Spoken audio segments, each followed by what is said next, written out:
बच्चे और बच्चियों, ये देश, ये स्थान आपका नहीं है। आप परदेश में आकर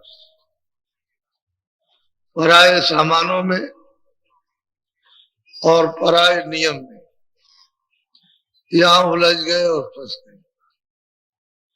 उसके नियम का भी पालन नहीं होता और पराई वस्तुएं भी तुम्हारी नहीं है, और तुम उसके लिए रोते चिल्लाते हो, तुम्हारी कोई फरियाद भी नहीं सुनता।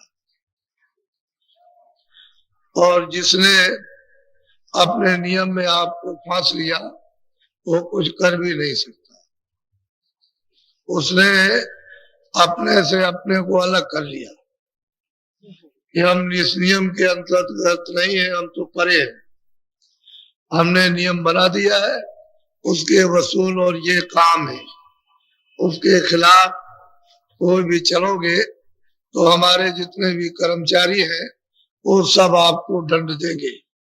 हमसे उससे अब कोई मतलब नहीं है, कर्मचारी और आप समझो। हमने उन नियमों को भुला दिया और कर्मचारी अधिकारी उनके हमको यहाँ सजा तरह तरह की देने लगे और 4 खानों में 84 लाख योनियों में और नरकों में डाल करके हमको जो यातना देते हैं वो असहनीय है। इसलिए सामान भी आपका नहीं है और नियम भी आपका नहीं है। दूसरे का सामान, दूसरे का नियम है। यदि आपको दिया था सामान तो आप उस नियम के अनुकूल उस सामान को काम में लेते और छोड़ देते। तो आपने उस सामान को अपना और वो नियम को तोड़ा। सामान भी आपका नहीं और नियम की सजा, जब उसका उल्लंघन किया तो सजा। इसलिए ये वास्तव में परदेश है, अपना देश नहीं है और यहाँ कभी भी चैन अमन आपको नहीं मिल सकता। इसलिए कहते हैं कि भजो गुरु का नाम। जो गुरु ने नाम दिया चढ़ने का, चलने का, जो भेद बताया है उसका नाम और रूप और स्थान, कि ये चढ़ने की जुक्ति है घाट से, यहाँ से चढ़ चलो तो भजो गुरु का नाम। वो दिया हुआ नाम भजो, जो अंतर घाट पर उस नाम को अपनी जीवात्मा चेतन से भजो। उससे मतलब ये है कि उससे जगो और जा करके नाम को पकड़ो। वही नाम तुमको ले जा करके सब कुछ कर देगा, योग पद को भी और ब्रह्म पद को भी, पार ब्रह्म पद को भी। वही नाम तुमको ले जाकर घर में पहुंचा देगा। तो दिया हुआ गुरु का नाम तुम नहीं भजोगे। 1 दिन किया, 1 घंटे किया, 10 दिन छोड़ दिया, 10 दिन किया तो 4 महीने छोड़ दिया। अरे तुमको दिया गया है कि हर रोज करो, किसी दिन नागा मत करो। और कितना करो, 1 घंटे का समय बचाओ। 23 घंटे तो आपने घर के और ये सब काम कर लिए बाल बच्चों के, लेकिन 1 घंटा जीवात्मा के लिए भी कुछ करो। तो तुम कहते हो हमको समय नहीं मिलता। अरे क्यों नहीं समय मिलता है? क्यों आपको समय नहीं मिलता है? तो मतलब ये है कि समय हर वक्त मिलता है। तुमको 24 घंटे में समय मिलता, टट्टी पेशाब तो जाते हो। जब तुम टट्टी पेशाब एकांत में जाओ तो उसी जगह पर तुम बैठो और घुटनों पर अपने हाथ रखो, आंख बंद करो, कान बंद करो और टट्टी भी करो, भजन भी कर लो। कोई छुआछूत नहीं है किसी तरह की। और तुम कहते हो कि हमको समय नहीं मिलता। कैसे नहीं समय मिलता है? तुम हर जगह कर सकते हो, कोई जगह खाली नहीं, सब जगह पर और सब वक्त कर सकते हो। 24 घंटे में जब आपको समय मिले, कहते हो हमको समय नहीं मिलता। हम आपको एक छुट्टी देते हैं कि आपको कोई छुआछूत नहीं लगेगी। स्त्रियों को 12 महीने और पुरुषों को, अब आप कहोगे हमको समय नहीं, कैसे नहीं समय, टट्टी से जाओगे? तो आपको तो ये जानना चाहिए, चलो भाई हम ये भी काम कर लेंगे, हमको नहीं फुर्सत मिली तो चलो ये भी काम कर लेंगे और भजन भी कर लेंगे। कैसे नहीं? एक क्षण भी अगर तुम्हारा इधर चला गया, उधर नहीं लगा तो बेकार गया। सब समय बेकार खोए देते हैं। और ये आपका यहाँ कुछ नहीं। इसलिए वो कहते हैं कि गुरु ने जो वेद, जो नाम जुक्ति दी, जो भजन करने का उन्होंने रास्ता बताया, तो कहते हैं दरवाजे पर रोज बैठकर ऐसे खटखटाओ, इस तरह से कानों से, आंख से देखो। जब तुम उसको खटखटाओगे दरवाजे, तब दरवाजे पर, तब तो बोलेगा। और दरवाजे पर तो तुमने कभी खटकाया नहीं। मकान के अंदर जो मालिक रहता है वो कैसे बोलेगा इस मकान को छोड़ करके उस मकान से चिल्ला रहे हो, अरे हरे कृष्ण नहीं बोलेगा, क्योंकि उस मकान में तो रहता नहीं है, वो तो इस मकान में रहता है। तुम इधर चिल्ला रहे हो तमाम, लेकिन कई जब यहाँ दरवाजे पे बैठ के ना पीटो तुम, मतलब ये है कि अपनी आंखों को और कान को देखो, आवाज देता कि नहीं देता, दिखाई देता कि नहीं। तो दरवाजे पे तो कभी बैठते नहीं हो, दरवाजा छोड़ करके बस भाग रहे हो, इधर जाएंगे वो इधर जाएगा, क्या मिलेगा आपको? तुम बहुत गए हरिद्वार, बहुत गए रामेश्वरम, क्या पाया? लौट के तो चले आए। तुमने तो ये ख्याल किया कि हमको मुक्ति मिल जाएगी या हमको स्वर्ग मिल जाएगा, ऐसे नहीं मिलता बच्चा, ये तो खाली कल्पना है। वो तो काम करने से स्वर्ग मिलेगा, पुण्य तो आपने कुछ किया नहीं, तो जब पुण्य नहीं किया तो स्वर्ग कैसे मिलेगा? स्वर्ग तो पुण्य से मिलता, और पुण्य आपने किया नहीं, तो वो भी आपके हाथ से चला गया, तो मेहनत भी बेकार हुई और कुछ काम भी नहीं बना और धोखे में रह गए, पीछे अपने कौन काम आया? इसलिए भजो गुरु का नाम। ये आपका देश नहीं है बच्चों, ये प्रदेश है। आपका अगर देश होता तो स्थिर रहते, हमेशा रहते, कोई निकालता नहीं, कोई परिवर्तन नहीं होता, तो आपका देश नहीं। तो आप अपने देश की चलने की तैयारी करो। अब यह है कि कुछ साथ सामान, अरे कुछ गंदगी को नीचे छोड़ो, आप नहीं छोड़ सकते हो तो किसी से कहो कि हमारे पास गंदगी है, हमारा कपड़ा गंदा है तो हम नहीं धो सकते, हमारे पास धोने के साधन नहीं है, तो आप इसको धो दीजिए, तो आप किसी को दे तो दो, ये तन रूपी कपड़ा दे दो।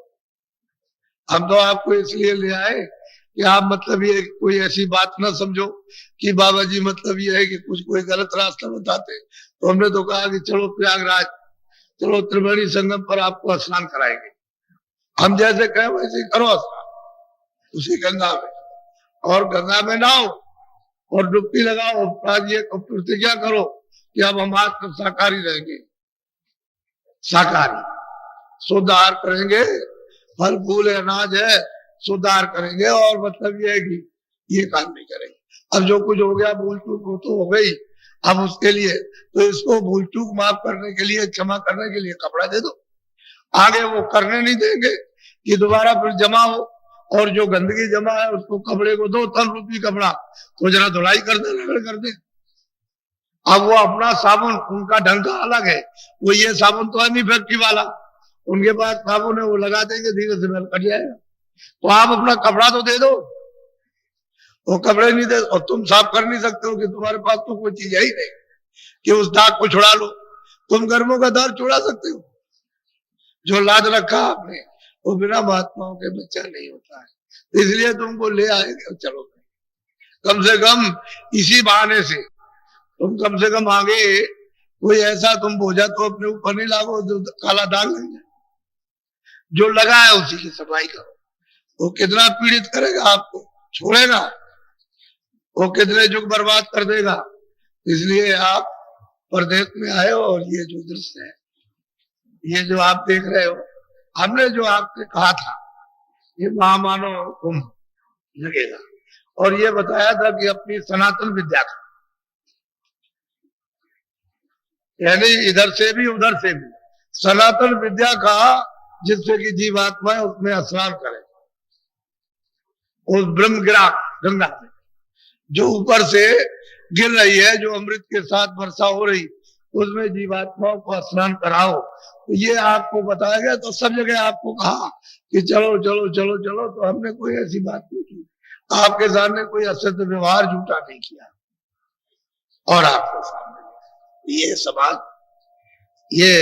समाज है, ये सत्यता की खोज है, ये मानव है, ये गुणों का भंडार है, इसमें आप अवगुण भर दिए और गुणों का विसर्जन कर दिया। जैसे आप मतलब पिंडदान करते हो, आदमी चला गया उसका करते हो आप, ऐसे ही आपने गुणों का विसर्जन कर दिया, श्राद्ध कर दिया और गुण भर दिए। तो बताओ कैसे काम होगा? तो गुण और गुण जाना चाहिए, गुण आना चाहिए। तो जिन स्थानों पर जो चीज प्राचीन से महात्माओं ने एक निर्धारित की थी कि आप उसका उपयोग करोगे, तो अब यह है कि चलो यही से शुरू, उपयोग तो कहीं ना कहीं से कर लो, क्योंकि महात्मा जहाँ रहते हो भूमि तो पवित्र हो ही जाती है, लेकिन आपने उसको ऊपर से गंदा कर दिया। तो असल चीज ये है कि तो ये दृश्य है, ये अनोखा दृश्य है। आपने 100 वर्षों में ऐसा देखा नहीं, ना इस तरह का सही सच्ची बात न सुना भी नहीं, देखा भी नहीं, और रास्ता भी आपको नहीं मिला। ये भी तो अब आपको आज बताऊंगा कि भाई ये आद ये रचना कैसे हुई। वैसे तो हम आपको जब जब जब जब मालिक की मौज होती है तो ऐसे ही सुनाते रहते हैं, तो आप मतलब ये कि उसको ये समझते होगे चलो भाई बाबा जी क्या। अब जो लोग जान गए वो तो उनकी तो बात छोड़िए, वो तो बहुत कुछ है, पढ़ाने पर, कराने पर, बैठाने पर, समझाने पर आप उनकी कुछ समझ में आ गया। लेकिन जो नए लोग होते हैं वो बेचारे कुछ शंका कर बैठे, तो हम कोई ऐसी बात नहीं करते कभी भी। हम तो प्रमाण युक्त बात कह देते कि भाई पिछले महात्मा प्राप्त करते चले आए और आगे भी प्राप्त करते जाएंगे। ये सिलसिला महापुरुषों के आने का 700 वर्ष के अंदर जो महापुरुषों ने, यानी उस मालिक ने उनको भेजा जीव कल्याण के लिए कि जाओ जाकर के जीवात्माओं को मृत्युलोक में जगाओ और जगा करके उनको सहारा दो, हिम्मत बढ़ाओ, धीरज बढ़ाओ, फिर यह है कि जो कुछ उन्होंने किया उसको माफ करो और ले आओ हमारे पास में। तो 700 वर्ष के अंदर ये महापुरुषों का आना हुआ, बराबर अभी जारी रहेगा, कोई रुकने उकने का मामला नहीं है। वो तो आएंगे और अपना काम करेंगे जीवों के साथ में। तो इसलिए ये अनाथ सनातन जब हम आए थे वो हमारी पूरी विद्या हमारे पास थी, उसमें कोई कमी किसी तरह नहीं, और सर्व शक्ति थी अपने पास में। वो तो शक्ति बाद में छीण की गई है, तब अगर शक्ति छीणनी की जाती है तो इस जीवात्मा को कोई काबू में नहीं कर सकता था। उसकी शक्ति छीण करके धीरे धीरे धीरे धीरे और उसमें ला करके बांध दिया, तब ये फंस गई आकर के। अब अगर कहीं निकल जाए महापुरुषों की मदद से, दया से, उनकी कृपा हो जाए और निकल जाए तो इसको कौन वसीभूत कर सकता है। ये तो जिसकी है उसी के पास जाएगी, यहाँ तो किसी की है नहीं। ये तो ईश्वर की भी है नहीं है, ये जीवात्मा सूरत न ये ब्रह्म की है, न वो मतलब पार ब्रह्म की है, न उस स्वर्ग में ब्रह्मा विष्णु महादेव की, न स्वर्ग की है, न यहाँ किसी राजा की है।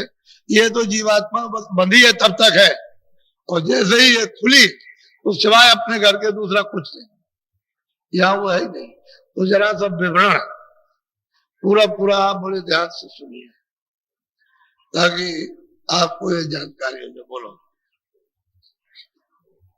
वेद वचन तिर गुण विषय तीन लोक की नीत, चौथे पद के हाल को यह क्या जाने मीत। कहते हैं कि वेद वचन ये 3 लोक की नीति है।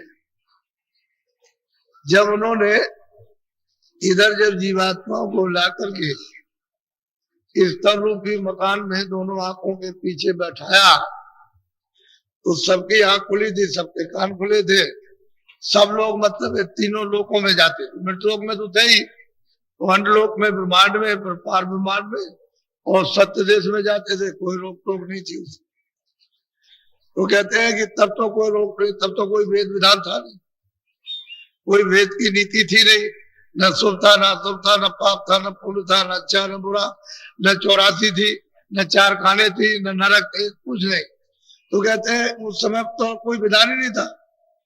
लेकिन जब वो विधान, क्यों कि जब ये आए, इनकी आयु रखी 1 लाख बरस की, ये शरीर में तुम 1 लाख बरस रहो शुरू में, जब जीवात्माएं लाएंगे तो 1 लाख बरस तब आती से जाती से उदाहरण को प्राप्त करती। तभी तो कहते हैं कि हड्डी रहेगी तब तक ये प्राण रहेंगे, मत कुछ खाइए। 10-10 हजार पेड़ों पर उल्टे टंगे रहे और खाली वायु का आहार किया और बाकी कुछ नहीं किया, तब भी ये शरीर 10-10 हजार वर्ष तक उल्टे पेड़ पर टंगे रहे और हवा का आहार करते रहे, तब ये शरीर बना रहा। 1 लाख वर्ष की आयु इसकी, तो जब तक हड्डी रहेगी तब तक प्राण रहेंगे। उस समय का यही था। तो ये सब मतलब ये है कि जब समय पूरा हुआ तो जिनका पूरा हुआ वो निकल गए वापस अपने घर में, अपने देश में चले गए। फिर दूसरों का जब समय कि उनका जन्म हुआ तो उनको लाख बरस की उनका समय हुआ, वो भी चले गए।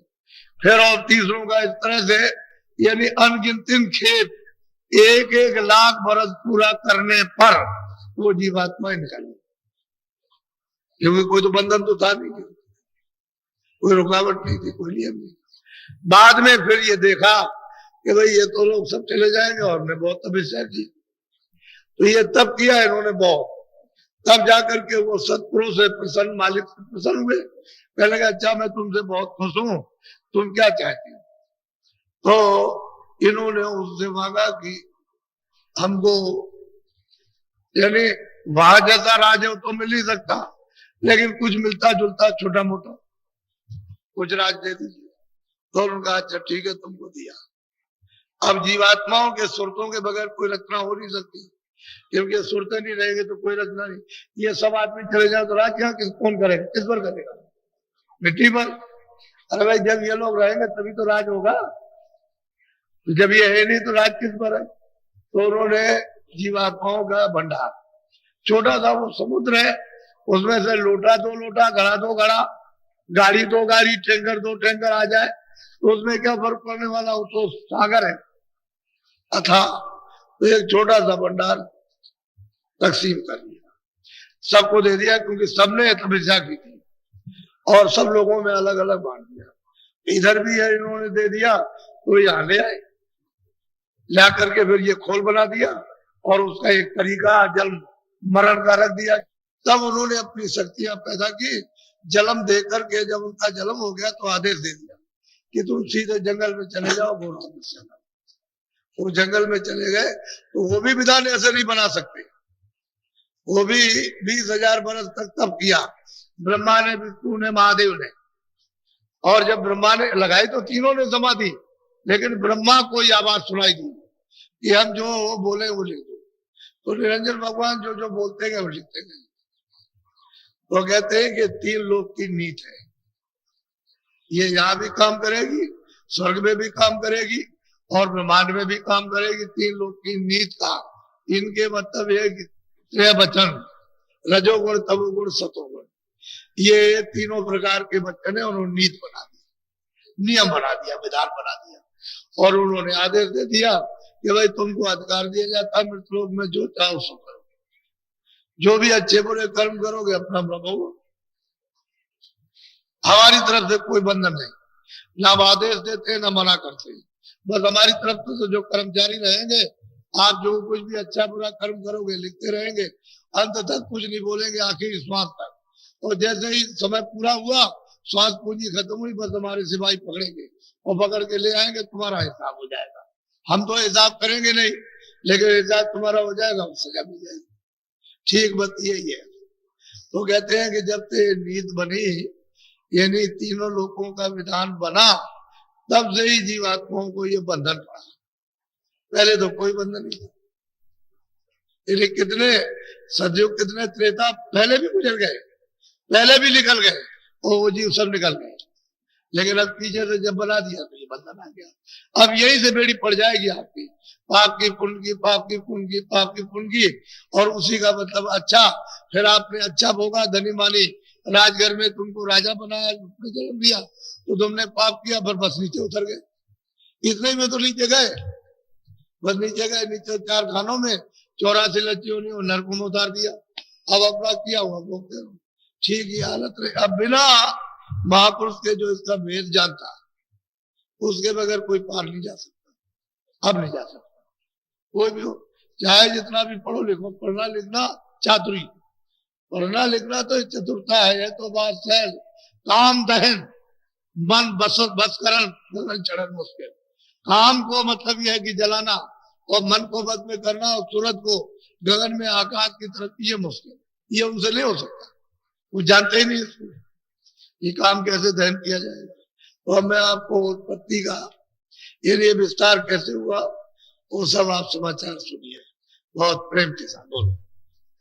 अब उत पाते वर्णन करूं जस शांतन मत माहे कोने पारले भी कहत हूँ ताते भर मन अब महापुरुष कहते हैं कि भाई उत्पत्ति तुम्हारी कैसे हुई और प्रलय का भी वर्णन करूंगा, तभी तो तुम्हारा भ्रम जाएगा। अगर तुमको ये नहीं बताऊंगा तुम्हारी उत्पत्ति कैसे हुई और कैसे तुम्हारी प्रलय होगी तो भ्रम कैसे जाएगा। अब दोनों चीजों को मालूम होना चाहिए। तो बगैर संतों के और कोई वर्णन भी नहीं कर सकता, क्योंकि संत तो होते हैं पूरे। बाकी कोई स्थान तक पहुंचा, स्वर्ग पहुंचा, स्वर्ग तक का हाथ जाना, बैकुंठ में पहुंचा, बैकुंठ तक का जाना, और शक्ति लोक में पहुंचा, शक्ति का जाना, ईश्वर के लोक में, वहां माया के लोक में जाना तो माया तक का पहुंचा, और ब्रह्म के लोक में पहुंचा, वहां आगे का नहीं जानता, आगे का उसे क्या मालूम।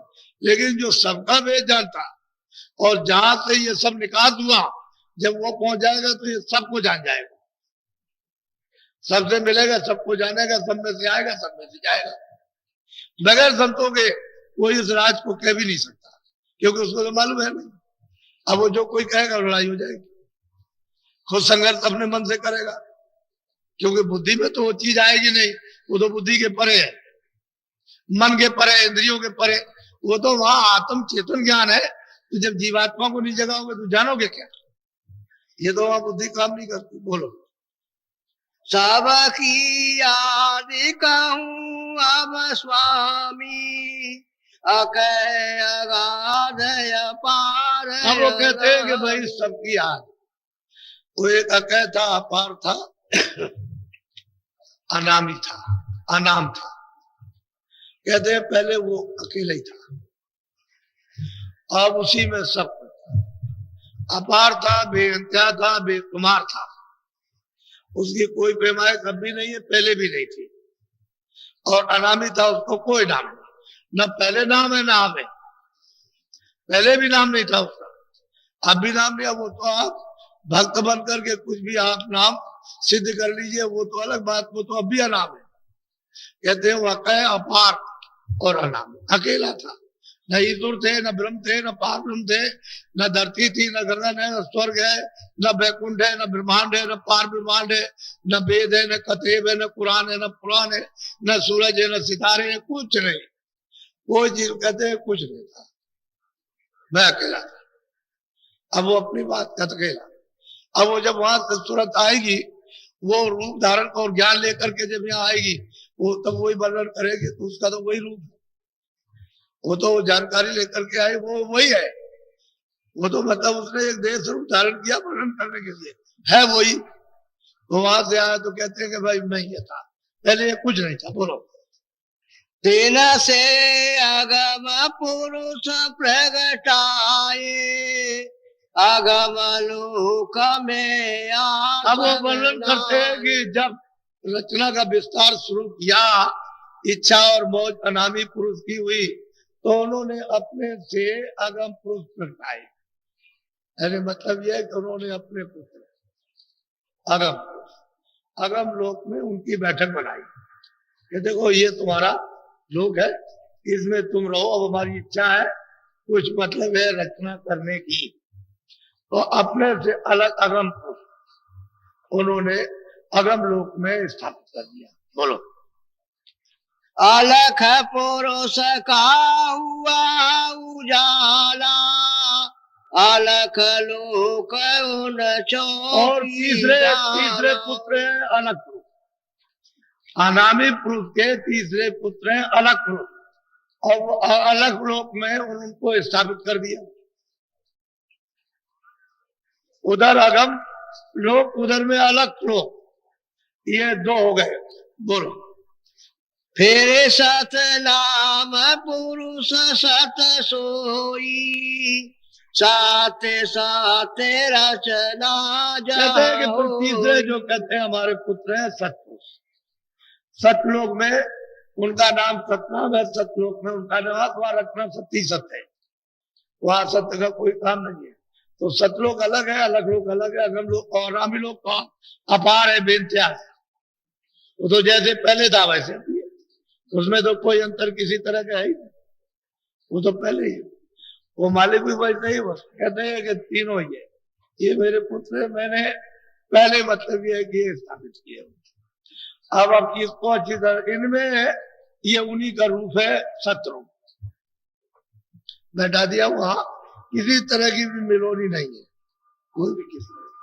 अब ये जो कुछ भी इच्छा होगी विस्तार करने की जब कभी भी, तो सब उसकी होगी। जब इनकी इच्छा हुई तब इन्होंने विस्तार किया। उस सतपुरुष ने सतलोक से, अलग पुरुष ने कुछ नहीं किया, आगम पुरुष ने कुछ नहीं किया। अनामी पुरुष तो मतलब ये को अलग है ही, वो तो उनका सर्वे सर्वा सब कुछ है, वही तो सबके मालिक है। बोलो। सात लोक वह धाम सुहेला, हंस करे जहाँ कहते हैं कि सतलोक सुहेला बहुत सुंदर खूबसूरत आनंद का मतलब ये को देश है, और वो मतलब है वो भी अथाह सागरी समझ लिया। सतलोक है उनका नाम सीखना, वहां रहते पहले तो यहाँ कुछ नहीं था इधर, वो तो न मालूम कितने, तुम्हारी लेखनी लेखनी तो यहाँ गिनती तो मतलब है खत्म हो जाएगी, 1 2 3 ये सब गिनती, इतने युग और इतने कल वहां बीत गए बराबर। अब ये कभी हुआ, कब से हो रहा, ये तो महापुरुषों को संतों को मालूम हो गया है, उनकी कृपा दया हो गई ये उनको। तो संतों ने जब यहाँ भेजा, तो अभी तो ऐसे भेजा नहीं, अब ये तो आप ऐसे कैसे आ जाओगे। बोलो। इन लोकन की महिमा भारी, कहूँ का अद्भुत विस्तार। अब वो कहते हैं महापुरुष जो यहाँ आते हैं वो आ जाते हैं, देखते हैं, कहते हैं भाई उन लोगों की, तीनों लोगों की महिमा भारी है, चौथे को तो छोड़िए, वो अनामी धाम को तो छोड़िए, अनामी पुरुष को, इन तीनों लोगों की महिमा भारी है कि उसका अगर विस्तार कहा जाए तो कोई कह भी नहीं सकता, ऐसी महिमा उसकी है। बोलो। 88 दीप निवास, हंस करे जहाँ सदा सहस्त्र 88 दीप, कहते हैं वहां सब हंस, हंस कहते हैं ये सुरत है, निर्मल पवित्र स्वच्छ हंस उसको कहते हैं कि भाई वो अमृत मोती अमृत पीती, तो अमृत का तो वहां सागरी है, अमृत के तो सागरी भरे हुए, वो तो अमृत पीती है, क्योंकि वो नहीं रहेगा तो कैसे, वो तो अमृत भरे ही बनवा। कहते हैं कोई उनकी शोभा वर्णन नहीं कर सकता। और जो भी महात्माओं ने देखा, जो कुछ वहां विलास आनंद लिया, और खाली इशारे किए, सबने इशारा किया, जितने भी महापुरुष आए और गए, जो वहां से आए वो जो यहाँ से पहुंच गए, उन्होंने सबने इशारे किया है, किसी ने ये नहीं कहा कि मैं कुछ ज्ञान गया।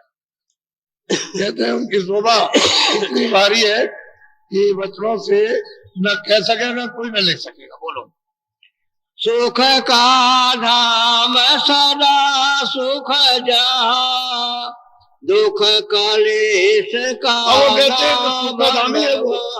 कहते हैं दुख कलेश का कहीं नाम नहीं हुआ, सुखी सुख है, सुखी सुख, आनंद आनंद। भाई वो तो देश ऐसा जहाँ आनंद आनंद, कोई किसी तरह का कहीं किसी वहां तो कोई बीमारी है ही नहीं, कोई शरीर गलता नहीं है, मतलब ये कोई रोगी नहीं, शरीर को तो रोए हुए है, वो तो जीवात्मा ही चेतनी चेतन है। वो कहते हैं सुख का धाम और सदा आनंद ही आनंद है। कहते हैं वहां वो सब मतलब ये हंस, और कितना कितना प्रकाश है कि वो ब्रह्म में पार ब्रह्म में इतना प्रकाश नहीं है जितना एक एक सूरत में प्रकाश है। यही जो सूरत दोनों आंखों के बीचों बीच में बैठी हुई है, जब वहां पहुंच जाती है तो इसमें इतना प्रकाश है कि ब्रह्म और पार ब्रह्म इनके कुछ नहीं प्रकाश, इतना प्रकाश है। तो यही है सूरतें वहां पर कहते हैं सदा विलास करती रहती है।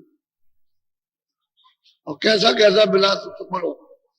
नई नई लीला सदा आनंद, हंस करे नित परमानंद। नई नई लीला क्षण क्षण पर नई नई लीला होती है तरह तरह की, और मतलब ये है कि यही वहां विलास, यही हंस करते रहते हैं वहां, और अपनी रचना रचते रहते हो तो मंडल, वो तो सागर है, उसमें सब ये होता रहता है। और मालिक मतलब ये तो अलग बैठे हुए, वहां के मालिक सतपुरुष अलग है, और ये सब रचना, सब विलास, सब आनंद सब होता रहता है, क्योंकि उन सूत्रों में, उन अंशों में इतना प्रकाश है। वो तो इनमें उनमें इतनी क्षमता है कि अगर उनको आदेश मिल जाए तो वो कितने लोग बना दे। बोलो। आमी आहार भोग पर चंड साच खांड वह राम कहते हैं कि अभी आहार बस अमृत का आहार होता है, और वो जो अमृत का आहार है प्रचंड भोग, सबसे उत्तम, उससे बढ़िया कोई भोग ही नहीं। और सदा सतलोक में ये हंस मतलब विहार करते रहते हैं। बोलो, अभी कर रहे हो वैसे, आप ही वही थे। ये जीवात्माएं आई चराचर में, ये सब वहीं से आई हुई, सदा विहार करती थी, लेकिन अब ये उनकी मर्जी मौज हो गई। बोलो। तासे बाबर गुफार चराखी सोहं पुरुष नाम का कहते हैं कि भाई उसके बाद जब सतपुरुष की इच्छा हुई, जब उनकी मौज मस्ती हुई, तो उन्होंने पहले क्या रचना की, भंवर गुफा की, मंडल बनाया, यदि सतलोक से अलग। वो भंवर गुफा का मंडल बनाया, इच्छा हुई तो उसने मतलब ब्रह्मांड बनाया, पार ब्रह्मांड। फिर उन्होंने मतलब यह है कि ब्रह्मांड बनाया, फिर उसने त्रिलोकी बनाई, फिर नीचे का उसने ये सब उनका बनाया हुआ, पहले कुछ नहीं था, मंडल बना दिए। अब इतने बड़े बड़े मंडल बनाए उन्होंने कि जैसे जैसे सूरतें पहुंचती जाती है ऊपर की तरफ, तो वहां कुछ नहीं समझती है कि बड़ा मंडल। यहाँ तो आप जब नहीं आपको मालूम तो बहुत बड़ा होगा, लेकिन अगर इस तरह से देखे तो कुछ नहीं बड़ा। ऊपर जाइए तो उस दृष्टि से, उस ज्ञान दृष्टि से कुछ नहीं बड़ा, लेकिन यहाँ के लिए बहुत बड़ा। ऊपर जाइए तो उनके लिए कुछ नहीं है, लेकिन यहाँ के लिए बहुत कुछ है। इसी तरह से उन्होंने पूरा का पूरा मतलब मंडल बना दिए, और सब जगह पर ऐसे नहीं रचना होगी, पहले मंडल बन जाएंगे, इनमें से कोई रचना नहीं करेगा, न ईश्वर करेगा, न ब्रह्म करेगा, न पारब्रह्म करेगा, और न महाकाल पुरुष करेंगे। इनको बना बनाया वो सतपुरुष का बनाया हुआ सब जब मिलेगा तो ये तो करेंगे बस, तो उतारेंगे अपने अपनी आवाज पर। तो वहां से ये सब आवाज का ही खेल है, सब जगह पर आवाज का ही मंडल बने, इतनी जोर की आवाज है उसकी, उसी से सब मंडल बन गए। अब वो जब उतारेगा किसी को तो अपनी आवाज सीधी डालेगा, उसी पर लोगों को उतार देगा। तो सीधी आवाज उसने छोड़ दी, और उसने ऐसे नहीं जानबूझ करके रचना की है।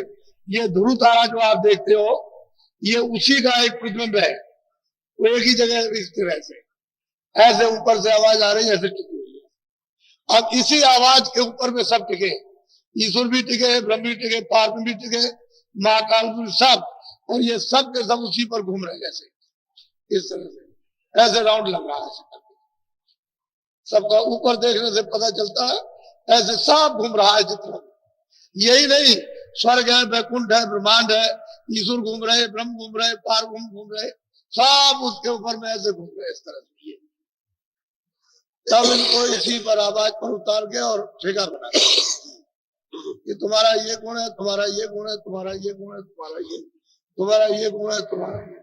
अभी अपने अपने स्थान पर, सैदल कमल में, त्रिकुटी में, दक्षिण द्वार में, भंवर गुफा स्थान पर ये सब बैठ गए जैसा उसने, और ये तपस्या करने लगे उसी का दान। पहले तो यहाँ कुछ नहीं था, किसी लोग में कुछ नहीं था, कोई भी सूरत नहीं, बस मंडली मंडल थे।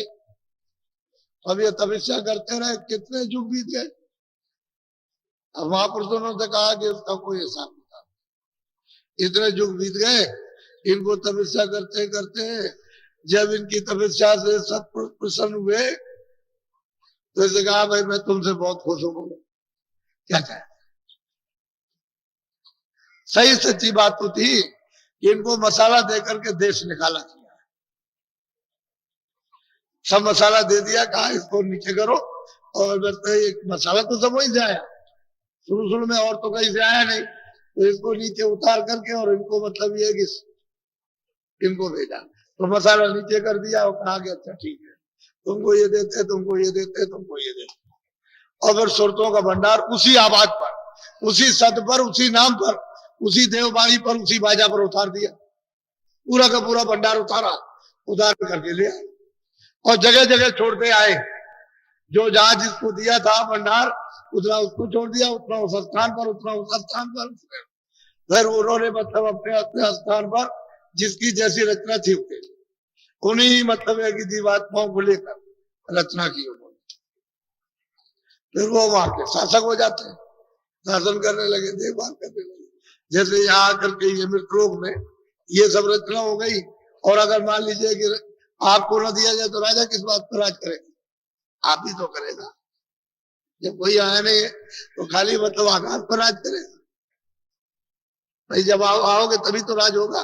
इसी तरह से मतलब ये धीरे से अब इनको भी मिल गया, निरंजन भगवान को भी, जो सैदल कमल में बैठे हुए हैं, इनको भी भंडार दिया गया। ये सबसे छोटे पुत्र है, सतपुरुष के सबसे छोटे,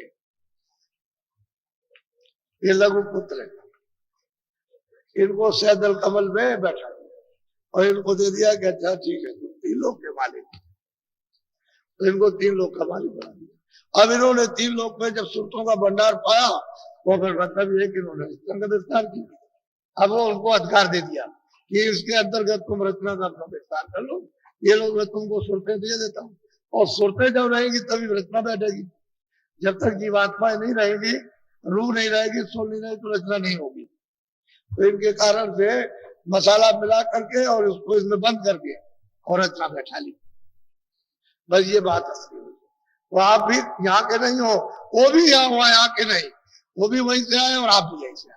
लेकिन यह है कि उनको राज दे दिया, तपस्या की थी और हमको उनके अधीन कर दिया।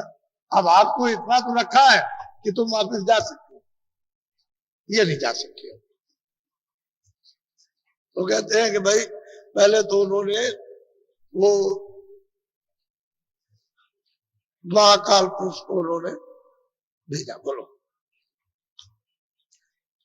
महासोन एक रचा ठिकाना, दीपाय चिंत महामैदान। कहते हैं कि उन्होंने उसको रच दिया और इस पर लाकर के सोम पुरुष को बैठा दिया। वो दीप बड़ा चिंत है, क्योंकि वो बिल्कुल सतलोक के नाके पर है, लेकिन बहुत बड़ा है। अब इतना बड़ा मतलब यह है कि वो लोक है कि बस है तो नागे पर, लेकिन उसको बिल्कुल अलग कर दिया, दीप अलग कर दिया। और यहाँ उसकी ये तारीफ है कि अगर उसमें प्रवेश हो जाइए तो नीचे चलाइए, अरबों योजन नीचे चले जाए, पता नहीं चलेगा। यानी सूरत इतनी तेज रफ्तार से जाती है कि इतनी तेज रफ्तार तो यहाँ किसी चीज पर आई नहीं। इतनी तेज जाएगी तो वहां अरबों नीचे चली जाए, योजन, मील नहीं योजन, पता नहीं चलता कि कहां तक गई। इतना ऊंचा इतना नीचा, उसकी गहराई। कहते हैं अचिंत दीप उन्होंने बना दिया और इसको ला करके सोम पुरुष को बैठा दिया। बोलो। जिसके नीचे सोन विलास, अक्षर दीप रकार कहते हैं कि फिर उन्होंने फिर पारब्रह्म को भेजा कि चलो तुम वहां चलो, बैठो। चलो त्रिवेणी के बिल्कुल एकदम पास में आकर के बैठा दिया। इन्हीं को कहते हैं पारब्रह्म। ये 10वें द्वार में लाकर के इनका नाम रमण खान। हमारे रामायण में भी लिखा है, गोस्वामी जी महाराज ने देखा है तभी, लेकिन आपको इस बात का ज्ञान ही नहीं, आपको कुछ जानती ही नहीं, तो क्या बताया जाएगा। तो वहां ला करके इनको बैठा दिया। इनको अच्छा तुम यहाँ बैठो। बोलो। वहाँ से रचित कुटी धाम, ओंकार का नीचे जाकर के त्रिकुटी स्थान पर जाकर के ओंकार यानी ब्रह्म को यहाँ ला करके बैठा दिया कि तुम यहाँ मतलब यहाँ रहो। इस जगह सतपुरुष ने सबको बना करके और सबको जगह जगह पर बैठाया। बोलो। वेद कटेव का यही मुकाम, तिरलोकी का वेद का यही ब्रह्म स्थान है और यही से मतलब यह है कि ये त्रिलोकी का आधार है, क्यों यहीं से गुण उत्पन्न होंगे, इसी जगह से कारण बीज पड़ेगा। क्यों यहाँ से जब ये बोध होगा कि शब्द स्पर्श रूप रस गंध, तो बस यहीं से बंधन हो जाएगा, सूरत यहीं से अलग होगी उस सत्ता से, उद्धार से। जब पहले तो शब्द रूप है, फिर शब्द रूप तो उसको दूसरे को ही देना है, अपने को तो कुछ लेना नहीं है। अब ये है शब्द स्पर्श रूप रस, जब धार को उतर जाएगी दूसरे आवाज पर, तो उसको बोध होने लगेगा शब्द क्या है, रूप क्या है, रस क्या है, गंध क्या है, इसका अनुभव होगा। पहले इसका कोई अनुभव नहीं था, बस यही से ही बीज रूप है, ये सूरत को दे दिया जाए। बोलो। गुण तीनों या से उत्पाने, ब्रह्मा विष्णु महेश का। बस यही से गुणों की उत्पत्ति होगी, क्यों यही से मसाला बनेगा। हम मिला जुला करके इसको बनाते चले आएंगे, धीरे धीरे धीरे धीरे वहां खफीफ है, उससे थोड़ा मोटा, उससे थोड़ा मोटा सोच करके और नीचे उतार करके ले आएंगे। बोलो। यहाँ से सरगुण रचा पसारा, चारे खाने उत्पत्ति में। अब वो सहजल कमल में आकर के निरंजन भगवान को बैठा लिया। अब उनको जब बैठा ला तो यहाँ से सब गुण आपके, रजोगुण तमोगुण सतोगुण, मन बुद्धि चित्त अहंकार, इनके सबके भंडार है। ये सब यही से मसाला अब ये तैयार हो जाएगा, और नीचे आकर के यही से 10 इंद्रिया, चतुर्संताकरण और रजोगुण तमोगुण, इनका उठा। अब जब नीचे इधर जब आएगा तो ये पूरा नीचे मोटा खोल है, ये सब का सब, ये सब जड़ सरगुण, यानी ये मसाला है। 5 तत्वों का जल पृथ्वी अग्नि वायु आकाश, ये सबसे मोटा मसाला। तो इसमें जीवात्मा को बंद किया जाएगा। पहले तो बंद नहीं कर पाया था, क्योंकि बंद हो नहीं सकती थी। जब तक गंदगी नहीं बनेगी तब तक जीवात्मा उसमें फंस नहीं सकती है। जब उसको जब यहाँ बैठाया इस दरवाजे के ऊपर में, तो ऐसी जगह बैठा दिया, अंदर तो बैठा नहीं सकते, फट फोड़ दे, जैसे बैठा तो फूट जाए। पहले ये भी किया कि गला फूट जाए फट से, क्योंकि उसमें इतना प्रकाश है कि बर्दाश्त नहीं, तो मसाला बना के फिर से और दरवाजे पे बैठा दिया कि गला फूटने न पाए। तो दरवाजे पे बैठी थी, जब 5 महीने का होने को हुआ, 4 महीने खत्म हुए, 5 महीने, तो दोनों आंखों के बीचों बीच सूरत को, जीवात्मा को, इस रूह को बैठाया। जैसे उसको बैठाया गर्भ में, तो आंख खुली थी, कान खुले, तो वहां बाजा सुनती थी, सब बाजे सुनाई देते। कोई बाजा ऐसा नहीं था जो सुनाई न दे। आंख खुली थी, सब यही से गर्भ में ही सब दिखाई देता, क्योंकि अंदर का रास्ता तो खुला था, अंदर से तो अंदर सब देख रही थी, लेकिन वो गर्भ में थी, खोल पक रहा था। जब खोल पक गया और 12 महीने का आया, तो सतयुग जोगी सब दिख गया। अब ये सीधे मतलब ये कि सब करर जानते रहे, भोपाली सब जाते आते, सब मुकामों पर जा रहे आ रहे, जा रहे आ रहे, लौट रहे जा रहे, सब सीधे सतलोक में जाते ही सोते। कहीं रोक टोक रास्ते में कहीं किसी जगह नहीं है, आएगी जाएगी। इस तरह से पहले होता था, सब कृतार्थ स्वरूप सनातन रास्ता था अनाथ का। लेकिन अब गंदगी कैसे होगी जब इसको बांधा जाएगा? तो गंदगी इसको जब विधान बना, जब विधान पाठ उनका अच्छे बुरे न्याय न्याय को बना दिया, तो फिर उसने कहा कि देखो भाई ये गंदगी है, तुम अपने ऊपर मत लादना, ये गंदगी जमा मत करना, अच्छा बुरा कोई काम मत करो, मैं बुरा ही करो ना अच्छा ही करो। पहले तो ये समझाया, तो अधिकार इसको दोनों का दे दिया, अच्छे का बुरे का। अगर अच्छा भी करोगे तब भी आपको भोगना, बुरा भी करोगे तब भी अपना भोगना, दोनों कर्मों का फल आपको। तो अच्छा बुरा, अब ये तो हम नहीं जानते थे, अपने को नहीं मालूम हुआ कि अच्छे की भी गंदगी जमा होती है, बुरे की तो होगी, अच्छे की तो अच्छे, अच्छा बुरा न जानने के कारण ये यहाँ जमा होने लगा। अब ये बहुत बड़ा आकाश है, छोटा होता तो एक बात भी थी। अब ये संसार के आकाश से कितना लाखों हिस्सा कितना ज्यादा है, इस जीवात्मा का हृदय, उसका ये दिल है इतना, उसमें आकर के सब गंदगी जमा होती रही और आप इसको पहचान नहीं सके। वो तो अंत में धोखा हो गया, जैसे कोई आदमी है चारों तरफ से घेर लिया जाए और जाने न दिया जाए, कर भाई ये क्या हो गया। ऐसे ही जीवात्मा को एक कौतूहल हो गया कि ये क्या हो गया। जब आकाश मैला हुआ और जब इसको कम दिखाई दिया, कम सुनाई दिया, तो ये हो गया ये क्या हो गया, ये तो सब आकाश मेला हो गया।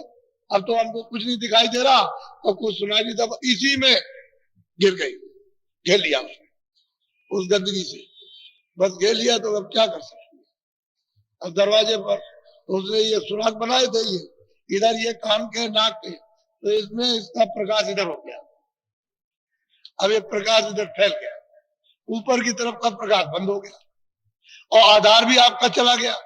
जो नाम को पकड़े थे, जो रूप को पकड़े, वो सब छूट गया। देखने का भी छूटा और सुनने का भी छूटा और निराधार जीवात्मा हो गई।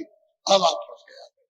ये इस तरह से घेर घार करके बड़ी तरतीब में जीवात्माओं को घेरा गया। ऐसे घेरने में नहीं आती, वो तो सबसे चतुर थी। अब ये घिर गई तो कितने युग बीत गए, कितने युगों के बाद घिरी। कोई एक दो युग नहीं, एक दो कल्प नहीं, कितने कल्प और युग बीते तब बड़ी मुश्किल से घेर पाया। ऐसे जीवात्मा गिरने वाली नहीं, लेकिन अब क्या करें, मालिक की जो मर्जी थी हो गया। अब वो कहते हैं भाई विस्तार तो ऐसे, बोलो। जन्म मारे जीव छो राशि काल निरंजन। अब वो कहते हैं कि भाई क्या करो जीव, जब यहाँ आकर के सरगुण में, यदि साकार में, मनुष्य रूप भी इस मकान में आकर के जब जीवात्मा है, उनके साथ में नियम बना करके और उनको बात की। अब जीव बेचारे क्या कर सकते हैं। खान 84 उसने ये सब बना दिए और बनाने के बाद में इसमें से निकाल कर उसमें बंद करने लगे। चलो तुम पंछी में चलो, तुम जानवर में चलो, तुम कीड़ों में चलो, चलो तुम नरकों में, बस इसमें अपने अपने कर्मों की सजा भोगने लगे। अब वहां रोते चिल्लाते, वहां कोई सुनने वाला नहीं, कौन सुनेगा वहां कौन जाएगा। जब आपकी यहाँ कोई नहीं सुनता है, घर में रहते हो यहाँ, तो वहां कौन जाएगा सुनने के लिए। बस फिर अपने अपने कर्म का और वो अलग हो गया। तो ये मतलब है कि जीव के लिए तो फांसी पड़ गई। और ये किसने किया है, निरंजन भगवान ने, जो सैदल कमल में बैठे हुए 3 लोग के मालिक, उन्होंने मतलब ये तपस्या करके मांग करके ये जाल बिछा दी। पहले उन्हीं की पूजा करा दी, क्योंकि दरवाजे पर तो वही है। कहते अच्छा तुम पहले ये सुनो, ये देखो, तुम पहले इनका ध्यान करो और इनकी आवाज को सुनो। जब इनका ध्यान करोगे, आवाज को सुनोगे, तो तुम्हारा इनके देश का पाप पुण्य कट जाएगा। तो किसी के कुछ नहीं, सबकी पूजा करा लेते तुम्हारी, इसलिए तो बाधा नहीं डालते। जीव के लिए मुश्किल है, उसके लिए तो आफत है बेचारे के लिए। तो कुछ नहीं है, जरा देर में, अब रात कोई स्वप्न में हम कर जाए तो बस उसी में तुम पागल हो गए। क्या देर लगती है। वो बहुत जी जब ध्यान कर रहे थे ऐसे और आंख बंद किए तो तमाम गोजर, सांप और बिच्छू और ये और शेर, चीता, भालू ऐसे खाने दौड़ रहे। क्या आप नहीं दौड़ते क्या, वो सब सामने आते हैं। जब दृष्टि खुलती है, ज्ञान तीसरी आंख, सब आते हैं, बड़े बड़े सांप जहरीले फुसकार मारते, फौरन बेहोश हो जाओ। ऐसे तो जैसे उधर से गरजेंगे, जोर से दहाड़ेंगे, तो कितने लोग चिट्ठी पे सामने निकल जाए, मर जाए उसी समय। ये तो लेकिन वो महापुरुष जब जीव को ले चलते हैं तो देखने को तो सब मिलता है, कोई चीज छूटती थोड़ी है जब आंख खुलेगी। जब तीसरी आंख, तीसरा नेत्र खुलेगा तो कोई छूटने वाली चीज नहीं है, सबको दिखाई देगा। कौन कहां पर है, राम कहां से आए, कृष्ण कहां से आए, बौद्ध कहां से आए, महावीर कहां से आए, और मतलब ये है कि कहां से मोहम्मद साहब आए, ये सब दिखाई देता है। आपको क्या मालूम होगा। तो महापुरुष कहते हैं कि भाई जैसे जैसे मालिक ने उत्पत्ति की है, जरा उसको थोड़ा, तभी तो भ्रम जाएगा कि हमारा घर कहाँ, हमारा देश कहाँ, हमारा मालिक कहाँ, हमारा प्रभु कहाँ रहता है, कहाँ अखंड देश है जहाँ पहुंच करके सदा। फिर मोच किसको कहते हैं, मोच तो उसी का नाम है कि अब कभी तुम्हारा लौट के नहीं आना। खाली मोच मोच की बात करते, वो जानते ही नहीं। जब मोच नहीं, मोच मोच लिखा है आपकी किताबों में और नहीं जानते तो फिर क्या मालूम। तो छुटकारा हो जाता है फिर किसी के जाल में, ये जीव फिर नहीं आता। लेकिन महापुरुषों के ही द्वारा जाएगा, दूसरा कोई रास्ता नहीं, और कोई जाने नहीं देगा। जब और कोई जीव को जाने नहीं देगा तो बगैर उसके कोई नहीं जा सकता। बोलो। वह दयाल पद कोई न पावे, निर्गुण सरगुण चक्कर। कहीं और सच्ची बात कोई है कि वो दयाल जो सब में अलग है, कहते हैं उस पद को कोई पाता नहीं। और निर्गुण सरगुण ये भी उससे अलग हो गए।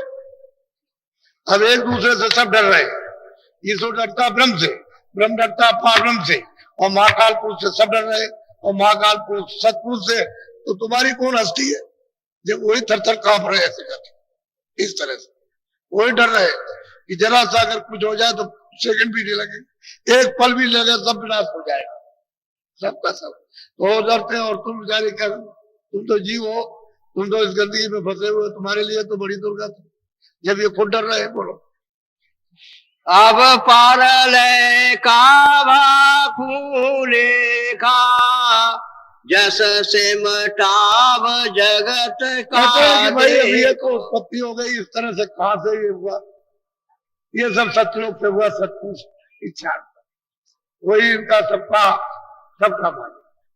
अब ये जब उत्पत्ति तो कर दी और जीव भी यहाँ आ गए और यहाँ 4 खाने बन गई, 84 लक्ष्योनियां बन गई, ये तमाम पूरा विधान बन गया, ये स्वर्ग वैकुंठ और ब्रह्मांड बन गए, ये सब हो गया ये। अब जीव बेचारे चले गए। अब जरा सा सुनो प्रलय किसको कहते, उसको जरा सुनिए। बोलो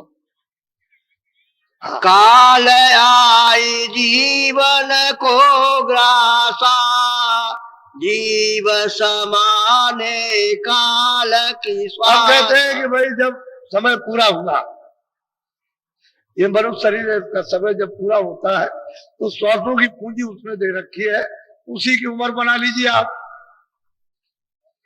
जितनी गिनती की मिलती है श्वासों की पूंजी, उसी का एक अंदाजा कर दिया जाता है। तुम्हारी 50 वर्ष की, 60 वर्ष की, 10 वर्ष की, 20 वर्ष की उम्र हो बस ही, लेकिन बीच में आपने जल्दी जल्दी श्वास निकाल दी नाक से मुंह से, तो पूंजी खत्म हो जाएगी, तो आपको जल्दी जाना पड़ेगा। वैसे कोई उम्र नहीं है, श्वास है, श्वास की पूंजी है जो नाक मुंह से जो बाहर आती और जाती, यही पूंजी खत्म हो जाए बस।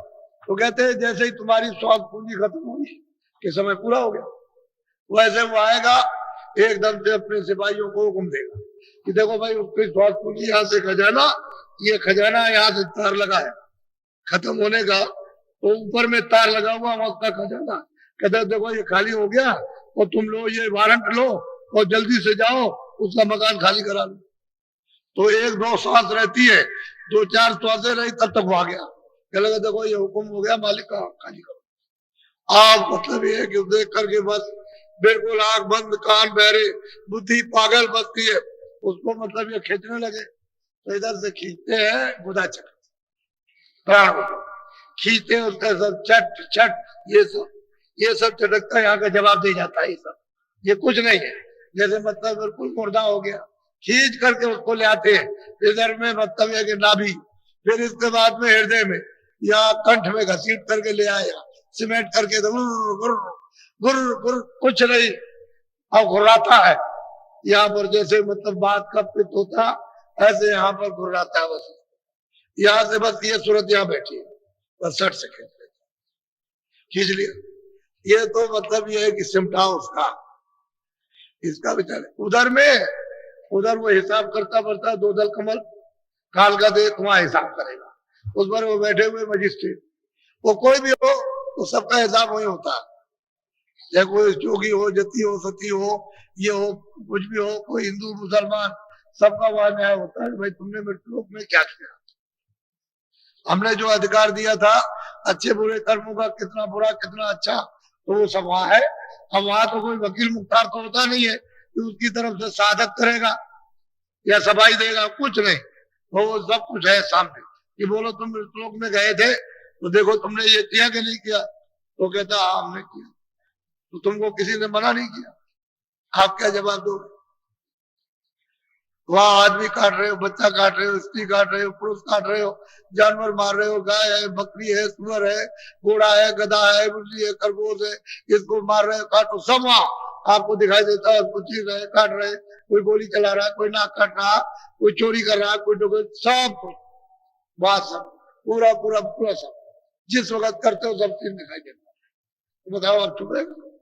तुम तो समझते हो कि नहीं कोई नहीं देख रहा होगा, तुम्हारे करने से हो जाएगा, सब दिखाई देता है। तो इस तरह से वो मतलब है कि जीव को यहाँ घसीटता है और इसकी प्रलय करता है, ये पिंड प्रलय, ये शरीर की प्रलय वो घसीट के ले जाता है उधर। बोलो देई कारज पृथ्वी होई पृथ्वी ने गिरसी अब वो कहते हैं कि भाई शरीर के लिए पृथ्वी हुई, जल पृथ्वी अग्नि वायु, खाली जब मसाला तैयार किया तो इसके कि जब ये शरीर होगा तो उसके लिए जगह होनी चाहिए, उसके लिए जल पृथ्वी अग्नि वायु आकाश, क्योंकि इसकी रक्षा के लिए जो कि जल पृथ्वी अग्नि इनमें से पांचों में से एक कम हो जाए तो काम नहीं चलेगा।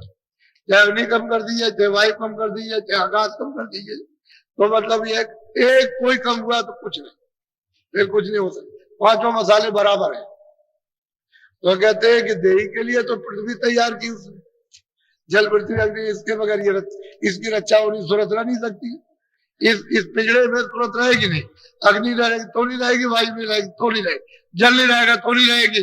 तो पांचों तत्व और उसी का मृत्यु से समान बराबर बराबर तब पूरा पृथ्वी रह सकती, तब ये जीवात्मा इसमें रूह रहेगी, नहीं तो नहीं रह सकती, छोड़ देगी इसको। तो कहते हैं कि देही के लिए ही पृथ्वी को उसने बनाया। बोलो, पृथ्वी गोली जलने आई, जल को सुखाया। महाप्रलय होती है तो जब ये सब भात खिंचा मनुष्य शरीर का, ये सब शरीरों का खिंच गया, जितनी जीवात्माएं थी पशु पंछी में, कीड़े मकोड़ों में, सब खत्म, समेट लिया।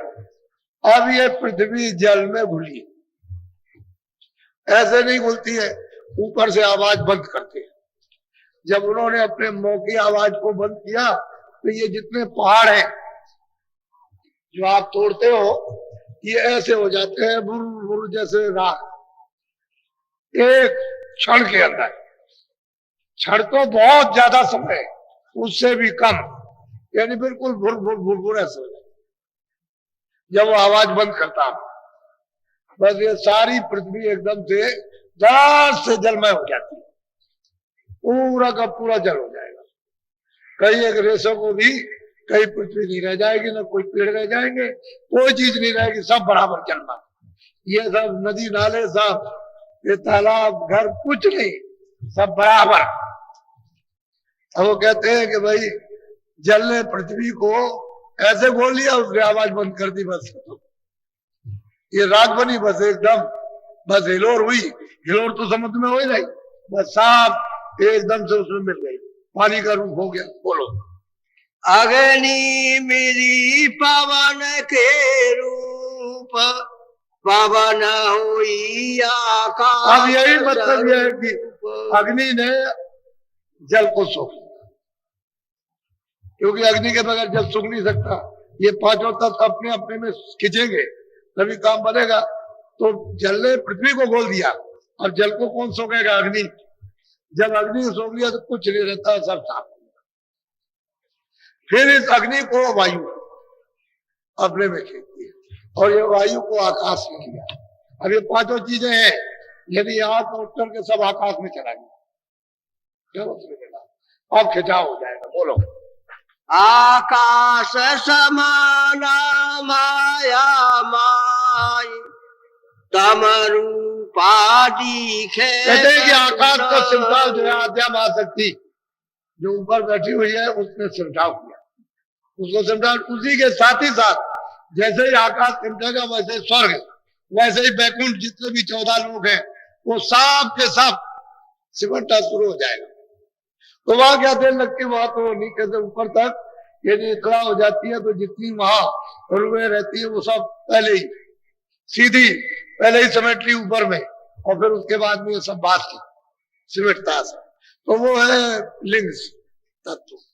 इंद्रिया है, रजोगुण तमोगुण सतोगुण है, मन बुद्धि चित्त सब सिमट जाते हैं। बोलो, माया रली ब्रह्म में जाए, शक्ति शिव में गई। कहते हैं कि भाई फिर ये सब जब ये सिमटा हुआ सब माया का, तो उधर शक्ति ने सब समेटा, और शक्ति को समेट लिया निरंजन भगवान ने, जो सैदल कमल में बैठे हुए। ये पूरा का पूरा सिमटा हो गया, कुछ रहने को बचने को नहीं, सब अपने मिला लिया। जितना फैलाव किया था वो सब मिलाते चले गए। अब ये ऊपरी से शब्द बंद हो रहा, वो सब देर नहीं लगेगी, फिर धड़ाधड़ता होगा, क्योंकि उसके सबके कर्ता धर्ता ऊपर बैठे हुए वो महाकुंड में, उस भंवर गुफा में सोम पुरुष बैठे हैं, वो महाकाल पुरुष मत करेंगे, वहां से सटासट काम होगा वहां। बोलो। शिव पहुँचे ओंकार अब ये मजार। भगवान को ही शिव कहते हैं, इन्हीं को शिव कहते हैं। कहीं शिव कह दिया, कहीं ये कह दिया, कहीं ईश्वर कह दिया, कहीं खुदा कह दिया, कभी गाठ कह दिया, ये सब सिमटे। इनका पूरा का पूरा लोक जो ब्रह्मांड है साफ समझ करके ओंकार ने समेट करके और बिल्कुल ऐसे रख लिया जैसे बिस्तर रखते हैं ऐसे। अब देखिए ईश्वर भी समेट गए, उनका सारा लोक भी समेट गया, ये मृत लोक पूरा समेट गया, स्वर्ग और वैकुंठ समेट गया, ब्रह्मा विष्णु महादेव सब समेट गए, कुछ बचने को नहीं। जब ईश्वर ही नहीं बचे तो इन्होंने सबको समझ लिया। आप सुनिए जरा सा। हाँ। सोन किया मा सोन निवास, भमर गुफा मा सोन कहते हैं ऊपर में शून्य माना, शून्य दसवां द्वार यानी पार ब्रह्म, उन्होंने ओंकार को समेट लिया, वो ब्रह्म को समेट करके अपने। और ऊपर में जो है भमर गुफा में सोम पुरुष है, महाकाल पुरुष, उन्होंने वो महा पार ब्रह्म को समेट लिया और समेट करके चटाई की तरह से सबको बना करके अपनी सीमा पर वेद को समेट करके ऐसे जैसे चटाई समेटते वैसे कुछ नहीं रहता, न वेद न कतेब न जमीन न आत्मा न सूरज न तारे न स्वर्ग न वैकुंठ न 84 न 4 खाने न ये न कुछ नहीं, कोई या पूर्व पश्चिम नदी नाले कुछ नहीं रहते, कोई चीज। अरे भाई तुम कहाँ फंसे पड़े, तो महात्मा कलयुग में देख रहे हैं। मैं कोई सतयुग की और त्रेता और द्वापर की बात नहीं, तुम्हारे 700 वर्ष के अंदर यानी महात्मा तुम उनसे दूर रहे। तुम जिस काम के लिए आए तुम्हारा कितना सौभाग्य था कि महात्माओं का पदार्पण और तुमको लेने के लिए, और तुम उनसे दूर भगे, सीधे भगे चले जा रहे। तुमने कोई उनके नजदीक पहुंचने का कोई साथ सामान को तैयारी की जरूर चले चले। इसमें बस तेरा खुद कहता चिल्लाता मेरा राज मेरा धन दौलत मेरे बच्चे तेरा, यहाँ क्या चीज तेरी है जब यहाँ ईश्वरी नहीं है तेरा, और यहाँ कोई जमीन और आसमानी तेरा नहीं, तेरा क्या। इसलिए कहा क्यामत आएगी तो सब रुए बसती जाएगा। और भाई क्यामत आएगी, और क्यामत कहते हैं महाप्रलय, जब आएगी तो जीवात्मा तो कितनी तकलीफ होती है।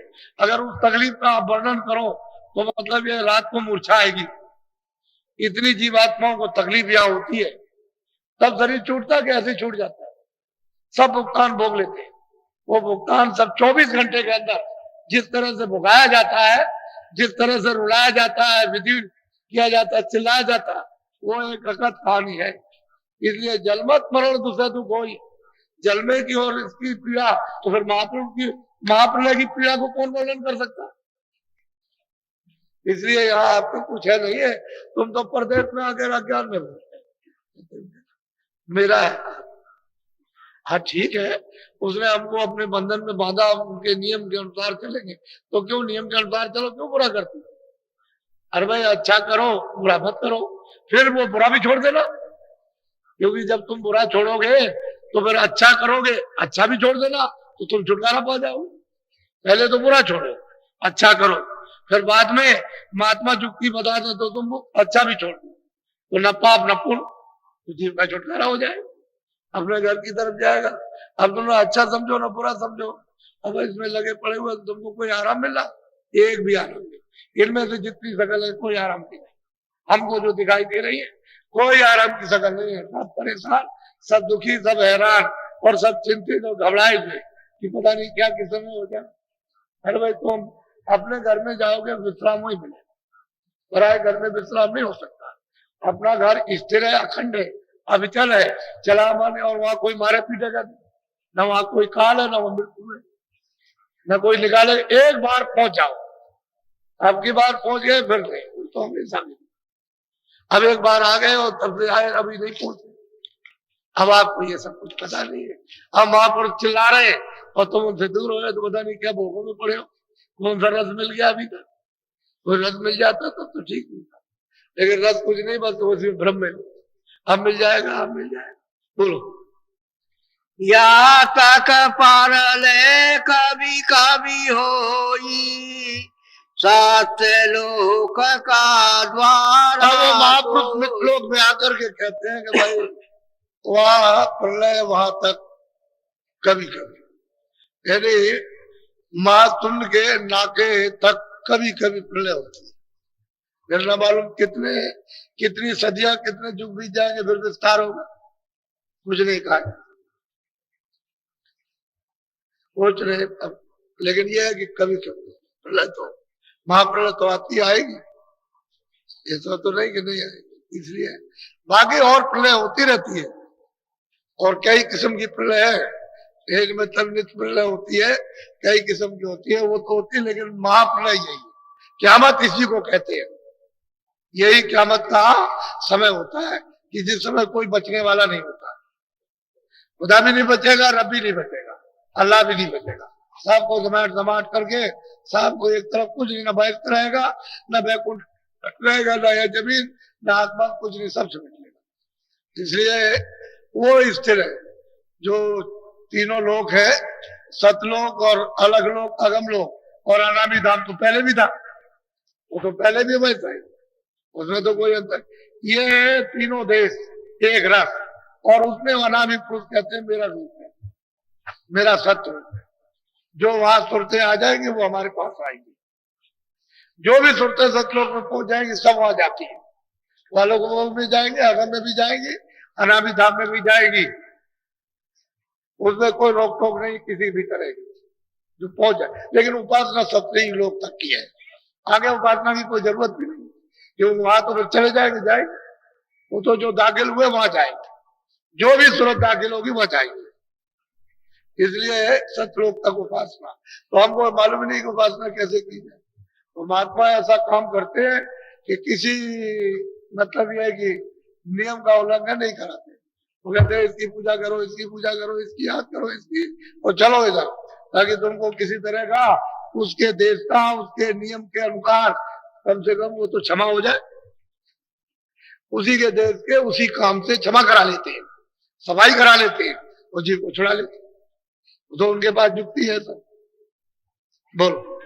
परले गति आगे नहीं भाई, सत्य लोक में कभी न जाई। बच्चों सही बात तो यह है कि उधर प्रलय है, और वो सतलोक में न कभी जा सकती न जाएगी। वो तो ऐसी मौज मस्ती से विस्तार किया है कि बाहर निकाल दिया। अब ये उधर नहीं जाएगा, हमेशा के लिए बाहर निकाल दिया तो बाहर। इसलिए आप लोग अपने घर में पहुंचो, तैयारी करो, और रास्ता बताए। इसलिए रोज कहते हैं कि भाई तुम महीने 2 महीने रोज करो। तुम जैसे 2 आंसू गिराते हो लड़के लड़की के लिए, धन दौलत के लिए, इसके लिए रोते और चिल्लाते चीखते हो, ऐसे ही तुम बैठ करके अंदर तो देख नहीं रहा। तुम अगर रोज चीखो, दरवाजा खुले। और हम लोग भी कोई ऐसे थोड़ी कि हंस करके पाया, हंस न पाया, जिन पाया तिल रोज, जिन किसी ने भी प्राप्त किया रो करके पाया। हाथी खेले तो मिले तो कौन तो आगे रो, ऐसे नहीं, मालिक रो करके ही मिलता है। सबने आंसू गिराए, बहुत रोए, सब रोए, जितने भी आए जिन्होंने प्राप्त किया सब रोए, बचा कोई भी नहीं मृतलोक में आकर। सब रोए, पहले अपने लिए रोए, और जब पहुंच गए तो आपके लिए रोए। ये इनकी ये दुर्दशा हो रही है, तो अब क्या करें। इसीलिए कहते हैं वो रूप लगे नहीं कोई, जब लग दे न सहारा, करनी करो मार मन डालो, इंद्रिय रोग द्वारा थोड़ी सी करनी करो, निमित्त मार। दरवाजे में बैठने की करनी करो कि घाट पर तुम हाजिरी दो, जैसे हाजिरी दोगे करनी करो थोड़ा, मार मन डालो। जो इंद्रियों के दरवाजों पर मन जो रच लेता, आंख पर, कान पर, जिब्या पर, इंद्री पर, थोड़ा सा उसको रोको, और घाट पर बैठा करके सुरक्षा फंसा दो, तो जल्दी आपका काम हो जाए। तो आवाज पकड़ में आ जाए, नाम पकड़ लो, शब्द पकड़ लो, बाजा पकड़ लो, जैसे ही पकड़ो वैसे चल पड़ो। वो आवाज पकड़ते ही फौरन खींचेगा, वो फिर रोकने वालों नहीं। उसमें तो ऐसी कशिश है कि जैसे आवाज पकड़ी बस फर्स्ट खींचा। तो घाट पर आवाज सामने आ रही, सीधी धारा टिकी हुई है आंख के सामने। उसके चरण कमल बहुत प्रकाशित स्वरूप है, बहुत सुंदर। वो सीधे आकर के ऐसे चढ़े, जहाँ धारा रुकी हुई है चरण कमल है, और ये सूरत उससे ऐसे है, बीच में ये गंदगी जमा, उसकी वजह से आंख और कान बंद, इसकी ये गंदगी साफ हो जाए तो फौरन इससे टच कर जाए, फौरन ऐसे मिल जाए। अब वो गंदगी के लिए महात्मा चाहिए। आपको तो कुछ पता होता नहीं गंदगी कहाँ जमा, उसे मालूम है, वो जानता है गंदगी कहाँ जमा और कैसे साफ होगी। तो उस जुक्ति से जो वो बताया वैसे सफाई हो जाने दो, उसको कहोगे आप साफ कर दिए, कुछ हम भी मेहनत करेंगे जो हो सकती है, और को दया कर दीजिए तो जल्दी काम हो जाएगा। आपको हम सीधे लेटे रहेंगे, हम कुछ नहीं करेंगे, तो बच्चा ऐसे होने वाला कुछ नहीं। फिर तो ये जीव बेचारा गड्ढे में गिरा रहे उसको चला जाएगा, रोता चिल्लाता रहेगा, और वही तेरे साथ बन जाएगा, तेरे साथ बुद्धि जाएगी, तेरे साथ प्राण जाएंगे, तेरे साथ इंद्रिया जाएगी, सब चीज तेरे साथ जाएगी। क्योंकि इस मसाले के साथ जो चीजें आपको मिली है वो जब तक उस भंडार में नहीं पहुंच जाएगा तब तक जहां तू रहेगा वो सब वहां रहेंगे तेरे साथ ही। मसाले को इसको वहां मिला दीजिए भंडार में तो छुटकारा हो जाएगा। तो जैसे जब सूरज चढ़ेगी तो अपने अपने भंडार में प्राणों को, बुद्धि को, चित्त को, इन सब चीजों को, अपने मन को, सबको अपने अपने भंडार में ले। जब अपने अपने भंडार में चले जाएंगे और लय हो जाएंगे, चुप हो जाते हैं, कोई कुछ नहीं होता, तब सूरत आजाद हो जाए। ये तो इसके जाल में फंस गई, ऐसे थोड़ी फांस रखा, ऐसे तो आप निकल जाते, उसमें बड़ी तरकीबें की, मजा नहीं, फांस लिया। अब आप निकल नहीं सकते हो तो महात्माओं की दया से चाहिए। सही बात तो यह है कि लोगों ने 700 वर्ष के अंदर महापुरुषों को पहचान नहीं पाया, नहीं तो बेसुमार सुरतें निकाल देते तो उनके पास तक पहुंच जाते, पहुंचे ही नहीं उनके पास। तो इसलिए नारी बच्चे तुमको अमूलक रास्ता, अमूलक धन, अमूलक भेद, अमूलक युक्ति, सीधी सादी कि हम सबको अधिकार मिल रहा कि भजन स्त्री पुरुष बच्चे 12 वर्ष के ऊपर के बच्चे बच्चियों भी भजन कर सकते, नीचे के नहीं, 12 वर्ष थोड़ा ऊपर जब चेतना आ जाए भजन आराम से, कोई मुश्किल नहीं, और निकल जाओ। अब ना करो तुम इसी में फंसे रह जाओ तो तेरा यहाँ क्या, कोई चीज नहीं, वैसे चला ऐसे खेल तमाशे देखते वहां चले आते, वहां फूके जाते। कह रहा गया शाम को तो कह रहा था मेरा घर है, मेरा ये, और रात को 12 बजे के बाद बस वो निकल गया इसमें से, अब वो कुछ नहीं है, शरीर है, उसको फूक दिया, इसका नाम निशान मिटा। ये छाया नहीं है, ये स्त्री पुरुषों की, बच्चों की छाया नहीं, और छाया के लिए विलाप करते हो तो अज्ञान नहीं रो, ज्ञान थोड़ी है अज्ञान, मोह ममता। मोह ममता का मतलब ही अज्ञान। वो रो रहा चिल्ला रहा, सही चीज आपके समझ नहीं, बुद्धि का अगर विवेक होता तो क्यों रोते चिल्लाते। फिर तो कहते हैं भाई जैसे रागी रोते हैं, रिश्तेदार आते हैं, अतिथि आते हैं, उनकी सेवा करते हैं, पानी पिलाते हैं, खाना खिलाते हैं, बैठाते हैं, ऐसे बच्चे भी हैं, उनकी हम सेवा करते हैं, पानी पिलाते हैं, खाना खिलाते हैं, कपड़े खिलाते हैं, रखते हैं, पढ़ाते हैं, लिखाते हैं। अब रोने किस बात का, जिसने दिया था हमारा कर्तव्य था सेवा करने का, लेके ले जाओ। इतना ज्ञान विवेक तो होना चाहिए। अरे भाई घर में रिश्ते रहा है, 2 दिन आया, 4 दिन, महीने 2 महीने रात तुरंत हो जाता, लेकिन जब जाने लगता है तो तकलीफ तो होती है, लेकिन यह है कि मैं वो चला गया। ऐसे ही अपने घर में जब बहुत दिन प्रेम हो जाता है तो थोड़ा बहुत तो उसके लिए सोच विचार होना चाहिए, लेकिन ये लिंग हम विलाप करें तो विलाप करोगे तो आपको मिलेगा क्या, वो तो छाया थी चली गई, वो तो गई। इसलिए हमारे कर्मचारी अधिकारी और हमारे सीआईडी विभाग के जितने भी कर्मचारी हैं, हम सब लोगों को ये बताना चाहते हैं, ये जितना भी आपके सामने दृश्य देखने को जनमानव का मानो, ये महामानव कुंभ का जो दिखाई दे रहा है, आपको कोई तकलीफ देने नहीं आया। ये आपने पहचान नहीं पाया बाबा जी को, और बाबा जी के आदमियों को पहचान नहीं पाया। ये कोई तकलीफ नहीं देना चाहता। हम तुम्हारे सामने इन देवियों को हुक्म देते हैं, आदेश, जय बच्चियों, इनको सबको, जितने पढ़े लिखे हैं, जितने कर्मचारी अधिकारी हो, जितने बाहर से आए, इन सबको झाड़ू लगाकर इस तरह की तुम सफाई करो कि 4-5 दिन के अंदर इनको दिखा दो कि हम क्या कर सकते हैं। तुमको कोई भंगी नहीं बना सकता, तुमको भंगी कोई नहीं बना सकता, और न तुम भंगी हो, लेकिन सफाई मजबूत की इस तरह की कर दो, यहाँ इतिहास याद रहे इनका, तो ये जहां कहीं भी रहे भाई तुमको याद करें सबके सब। ऐसा काम करके दिखा दो। यहाँ किसी व्यवस्था को बिगाड़ने नहीं आए।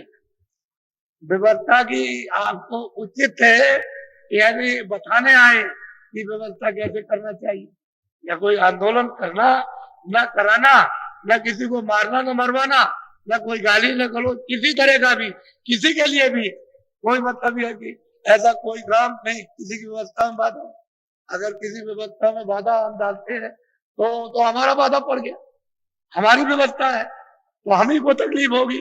तो व्यवस्था में कैसे अपनी में बाधा डालेंगे? हमको तो वही व्यवस्था इस काबिल रखना है जो अपने को सबको लाभ, सबको शांति, उससे सबको आराम मिले। तो ये हमको बताया गया है कि हमारे पास में सफाई करने वाले नहीं है। है बच्चों, तुम झाड़ू लेकर के मैदान में निकल पड़ो और मैं आकर के दौड़ा करूं, देखूं कि कहीं गंदी है कि नहीं है। उस बात को छोड़ो सबकी, अब ये सब अपने अपने को रहना, सब लोग इसमें आराम लो। और मतलब ये है कि सबको चाहिए कि भाई सब आप इनके साथ हो या आपके साथ। बात किस बात की है? सब आपके साथ, सभी आपके साथ, आपका काम सबका है, इनका सबका काम। अगर आप अपना समझते हो कि हमारा घर है, हमको तो अपना काम कर रही है, चाहे कुछ हो, जहाँ गंदगी हो हमको साफ करनी। घर में झाड़ू नहीं लगाते, 10 रिश्तेदार आ जाओ तो आप बच्चे आते हैं उनके मजबूत करते हैं, बच्चे साफ करती हैं। ऐसे ही अगर यहाँ आ गए और में सफाई की तो हमको भी कौन बना सकता? कौन कहेगा तुम मंदिरों के ऊपर हो? अरे हम सेवक है, और सबने महात्माओं के आश्रम में लोगों ने सेवा की और एक आदत पैदा किया और उसी की वजह से उन्होंने मालिक को प्राप्त कर लिया। ये ऐसे काम नहीं, इसी से मालिक मिलता है। अरे बच्चों, आपको मालूम नहीं है, अगर मैंने झाड़ू और बर्तन न मले होते महात्माओं के और सेवा न की होती तो ये हाथ आने वाली कोई चीज नहीं थी। हम तो अपनी बात कह रहे हैं आपको कि बर्तन रात रात भर दिन दिन भर लोगों के बर्तन मले, झाड़ू लगाई, चौका लगाया, ये किया वो किया, और मतलब ये तब जा करके कदम आगे बढ़ा। ऐसे बच्चा कैसे मिल जाए? लेकिन ये वो सस्ता हो गया, सेवा करने से सस्ता हो जाता, रास्ता सीधा हो जाता, सरल बन जाता, आसान बनता है, वो जल्दी काम अपना हो जाता, और जहां पहुंचना जल्दी पहुंच जाएंगे और मालिक जल्दी मिल जाएगा। और तुम संकोच में रहोगे, अकड़ में रहोगे कि नहीं हम बहुत बड़े हैं, यहाँ कितनी जमीन 200 बीघा, 300 500 बीघा, और झाड़ू लगा करके झाड़ू लगा रहे, झाड़ू लेकर के सफाई कर रहे। आपने कभी उनसे पूछा? अब मिलजुल करके काम करना चाहिए, प्रेम भाव से सब काम ठीक हो जाते। सारा देश बिगड़ गया, प्रेम भाव आ जाए सब ठीक। प्रेमी भाव की तो कमी और क्या? जब प्रेम भाव नहीं है तभी तो घर घर में झंझट झगड़ा, अड़ोस पड़ोस में, भाई भाई में, इसमें उसमें तमाम तरह के विखात पैदा हो गए। क्या किया? अब ये प्रेम भाव रहे तो सब, अरे भाई सब आपका काम हो, आप उसको काम में लोगे, हम आपके काम एक दूसरे के सब आता है। तो चीज ये बड़े ऊंचे मानवता के विचार और मानवता का कार्य, मनुष्य कार्य करना चाहिए, इंसानियत का। आप हमको कोई बता दो कि हमने किसी की कोई बुराई की है, किसी की, हिंदू मुसलमान छोटे बड़े की, उसकी खोज करो आप कि हमने कोई शब्द में कोई इशारा भी किया किसी तरह का। हम तो कहते हैं भाई मनुष्य है, इंसान है, और उसको दो ही काम, पाप और पुण्य। क्यों आप करते हो पाप पुण्य बद होने? आप अच्छे काम करो ने, क्यों पाप कर पुण्य करो? आप अबे काम ही तो करना पुण्य का, तो सेवा कार्य करो जिससे दूसरी आत्माओं को, दूसरे लोगों को आपको आराम पहुंचे, लाभ पहुंचे, फायदा पहुंचे, वो काम करना चाहिए। तो वैसे ही खाली बुद्धि मतलब ये खराब हो गई तो क्या करे? खैर अच्छा, कोई बात नहीं है।